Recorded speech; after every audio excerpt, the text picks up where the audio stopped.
Assalamualaikum warahmatullahi wabarakatuh. Hello everyone, respect lecturers and friends. We are from the Security Patrol Robot team, and today we are going to present our project. Security and monitoring system are becoming increasingly important, especially in environments that require continuous operation and fast response.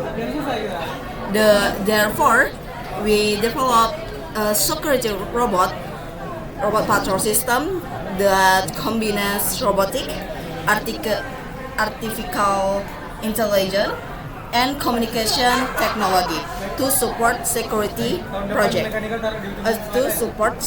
operations. Our robot is designed to perform autonomous patrol, collect environmental data, and provide monitoring capability using an integrated robotic platform.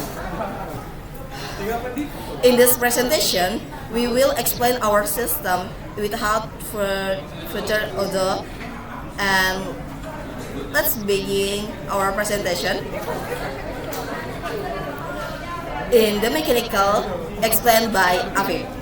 This is our design for this semester. Our robot was inspired by the Pigua robot from Innova Robotics. The robot is 50 cm wide and 16 cm long. After completing the design, I moved on to my next task, which was to fabrication the robot according to the design I had finalized. I'm from Tenaga as an electrical and robot. So this is the way diagram is main component. The main component in our robot is the Xavier as main controller. That's connected to other components. The other components like PS, NPU, HR, bumper, and another. And the power supply from the Xavier is battery LiPo 14 volt. And this is the wiring diagram for motor DC. The input battery or power for the component is battery Aki 24 volt.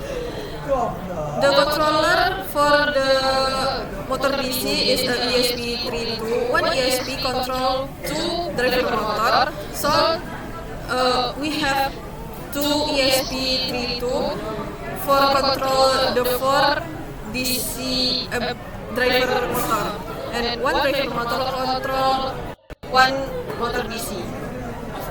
And this is the schematic diagram.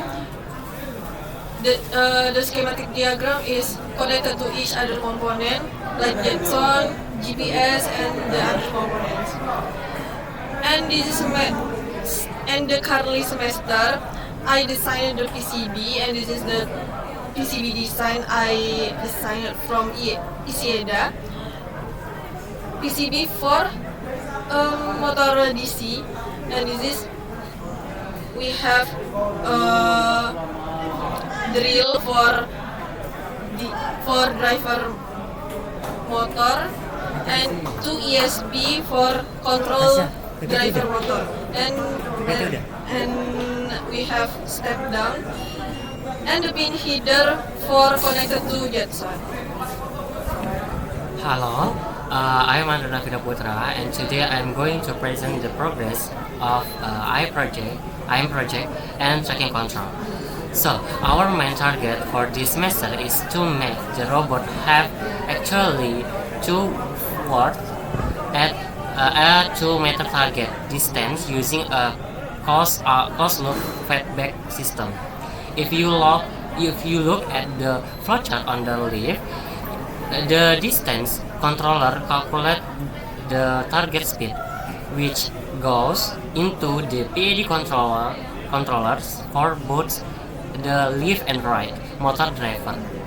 Then the encoders measure the actual wheel speed and odometry, performance cross synchronization, and calculate the distance error until the robot reaches the target and stops on the right side.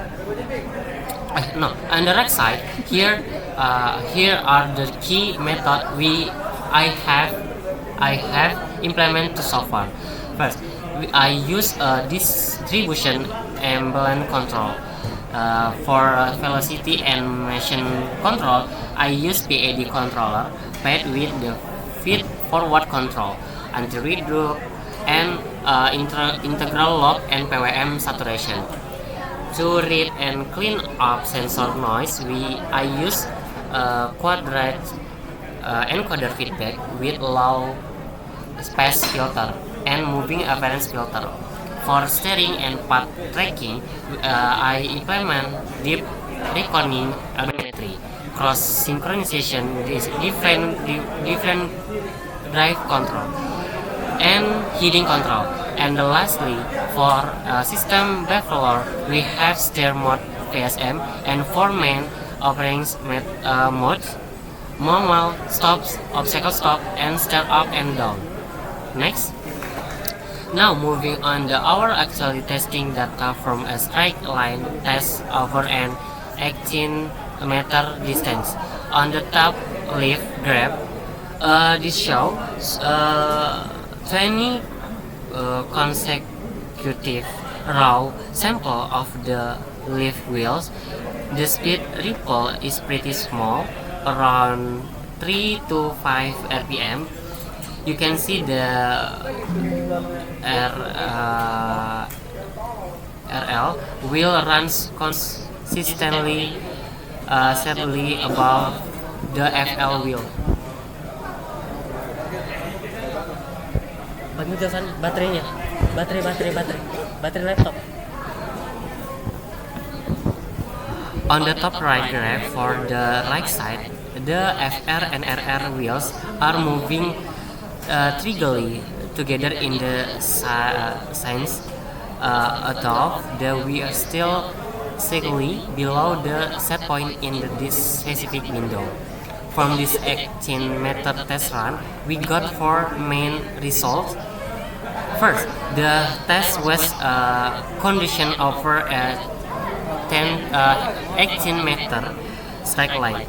The final literally deviation was around 18 cm, which equal roughly 4.4 error percent. The speed ripple remains stable within 3 to 5 rpm during tracking, and the most importantly, the interboard cross-size communication was completely stable with link OK equal 1 to the less. So overall, this process that our distribution control system works efficiently to keep the robot moving straight outdoors. Thanks. That's all for me. Thank you. Okay, so for the navigation itself, or for this method of progress, for the GPS, we use the GGNS plus within PACC 5 layout, and we're following the raw GPS data and the map and applying a filter for proceeding. So for the process of uploading the raw GPS data to the map and system compass, this is on the right side here. As you can see here, this is supposed to be a video here. So there's like a compass on the right side of the GUI. But we have a problem, which is the compass data is a little jitter, which is because it is raw and not stable enough. And also when we turn 90 degrees, the video will have error about 20 till 30 degrees. So for that, we apply a complementary filter using IMU, which is showing we use the Gyrus Combine data plus the metadata from the compass itself and from the projector. On the middle of the slide, you can see it where the red line is the complementary filter data, and for the blue one it is the data, and when it's loaded on the map, it is on the the result is on the right. And we fix the problem we have before. And thank you. Okay, next about documentation. In the beginning, when I took this job, I used Zero to model. And you can see from the last video, A, B, and C. And you can see in the map A, B, and C. There is area 0 to possible to send my packet, and when you move away from that area, packet will be lost. And I decided to use RFM 95.2 because when I use that receiver in Pangkalan, I arrive at Angar, packet still send. So I decided to use that. And when I move away from Angar, packet will be lost. So I think I wanna add some like a relay for the communication. Okay, next. I'm just testing communication for sensor like ultrasonic and ultrasonic, but just close range. But later I will test for long range. Okay, the next division in my division, integrator system. So far I researched Jetson, and on this slide I entered Ubuntu on Jetson. After entering Ubuntu, the first thing I did was check out the Jetpack Jetson that was good, and then on the GitHub look at storage and download some important things like ROS 2, Galactic, and Python. In the next slide, this is the JSON flowchart, and we can see for ourselves the plot from start to finish. But unfortunately, we can implement it to the robot. It's because of the missing JSON support components and power supply. So this is alternate to the Mega Arduino, which on this slide is the Mega Arduino flowchart. We can see that the Mega Arduino is directly connected to 4 cores: Compass, GPS, path planning, and LoRa. In the left and right ESP expansion connected path to path planning. And then in the LoRa is connect to 5 things like bumper, GPS, compass, IMU, and ultrasonic. That's enough of my explanation. The next slide is explained by Josan. In this system, I use a recipe 8266, not MCU as the main microcontroller. The power comes from a battery and a step down. Converter is also the profit. The correct voltage for the USB X266 to monitor the motor power consumption.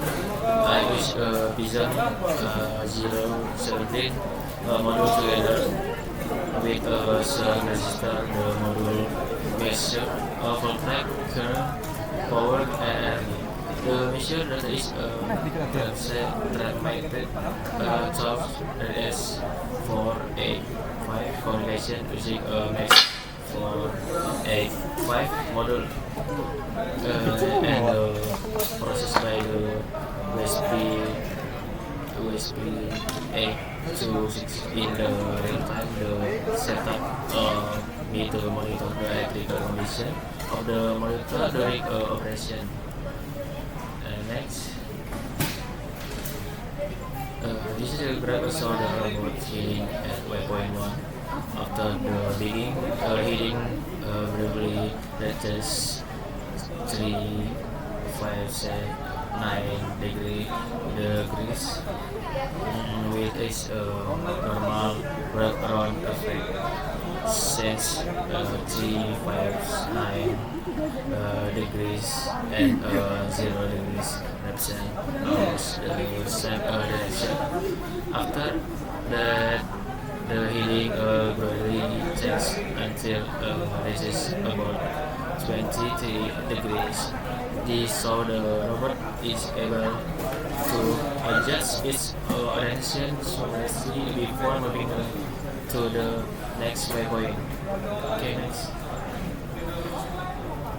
This is a great also the robot heating will moving toward waypoint 2. This heating start around 24 degrees and I gradually increase to approximately 1 to 7 degrees following the target direction. At first, the heating changes slowly, then the robot rotation register doing the target on the finally slow down as approaches the district heating. This behavior in this status is the robot and can adjust its rotation smoothly and maintain stable movement. Besides, on the result, the proposed system is able is to monitor the electrical parameter and control the robot heating effectively. This help the robot navigate more accurate and maintain stable movement toward its point. Next to slide, Natasha Zulhari.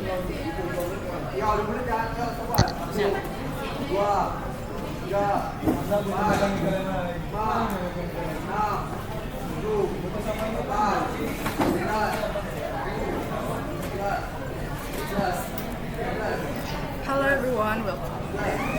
With me Natasha Zulhani speaking here. So my job is to making an graphical user interface. There is my sneak peek of my UI. There's a homepage including a description about our robot, and then this is the data log page. There is maps, visualization data of the GPS coordinate, and this is integrated by ROS, by the way. And then there's a live camera, and then manual control visualization for our manual control monitoring. And then there is sensor detection. There is so many sensors we have in our robot, and this the monitor where we can watch how the sensors going or the data of the sensors that the robot is receive or sending. And then there's an alert log for important notification for like robot start, robot stop, or anything else. Maybe robot detection something that's harmful. And that's all for me. Okay, now we're moving on to my job desk, which is vision. So, before we go through our progress this semester, let me show you our progress last semester. So, last semester, we actually managed to make a vision based model using YOLO V11 small with the dataset of XDark and the pre-processing of 0DCE, and we use the model YOLO V11S. So the reason of this choice of method is because the robot will be operating at night, past midnight until dusk. So we need to make sure that the vision adapts to the environment when it's dark. That's why we use a pre-processing of 0DCE last semester and the dataset of XDark. And this is our model architecture of this semester. We can see that not much has changed, but the major change is only on the pre-processing. So this semester we use dataset of Night Owl plus XDark, and we use a pre-processing of 03 DCE, and we still use the same model. The reason of the change of dataset is it is because 03 DCE requires a video dataset or a frame dataset, which is not XDark. XDark is only an image dataset. That's why we need to put a new dataset that is relevant to our project. That's why we chose Night Owl. And we still choose to keep XDark because we still need a few classes from XDark. And this method, we are expecting a smoother result and not a lot of blinking and more accurate and more bright result. But let's see the result in the last semester. So the last semester we managed to actually peak our FPS to 30 FPS, and you can see that the confidence score is very great even though it is dark. With an optimal condition, you can see the detection is actually has a good confidence score around 80%. Even though it is dark, the model still confidently detects people up to 87 confidence score. Now, this is our result in this semester. So, we managed to use two cameras, even though we're just using the same model. So, the ones in the left are our experiment, our test in campus, using a webcam, a standard webcam, Logitech Brio 4K, and the FPS actually only peaks until 10, and that's bad. But the reason is because after the enhancement, we see that the enhancement works very well. That's why everything seems brighter. So that it drops the FPS lower, but that affects also the confidence score of the model. This is a major loss actually for us. We thought that it is the device that actually affects this result. That's why we chose to do another test with a better camera, which is Intel RealSense. But the FPS actually didn't do very much, and the confidence score didn't do much of a difference. So we actually see that the problem was not in the hardware, but in the software, in the model. But there's a speculation that it is because of the environment of the campus also that is brighter than we expected, and we are hoping that we can do more testing next semester before we try new method in a condition where the campus can turn off the lamppost in the actual condition. Okay, so this is the confusion matrix. We can see that the confusion matrix actually turns out really well. There is no misdetection or misdetect a class as a background like last semester. We can see the confidence score is quite high for a dark situation, and this is actually great news. But as you can see, the environment is too bright. That's why the performance dropped very much. And then because we tried a new camera, a better camera, a more expensive camera, we also tried our last semester's model. If we can see that will it increase the performance of the model, and we can see right here that the FPS actually increases even though we don't see that much. It increases and it peaked to 40 FPS, and the detection is a lot faster, and it detects a lot of bounding boxes also. But because of this, we can see because the FPS actually increases, we can see the blinking very clear, more clear than what we see before in the last semester. And this is what we're trying to actually change by using 03 DCE. But that is the only problem. The detection wise is very good, confidence is very good, and the enhancement is not too bright. This is the expected outcome actually. Okay, so that is all for me. Thank you, and thank you for your attention with our presentation. We hope that our project can help you learn a lot and maybe inspire you to do the same. Thank you.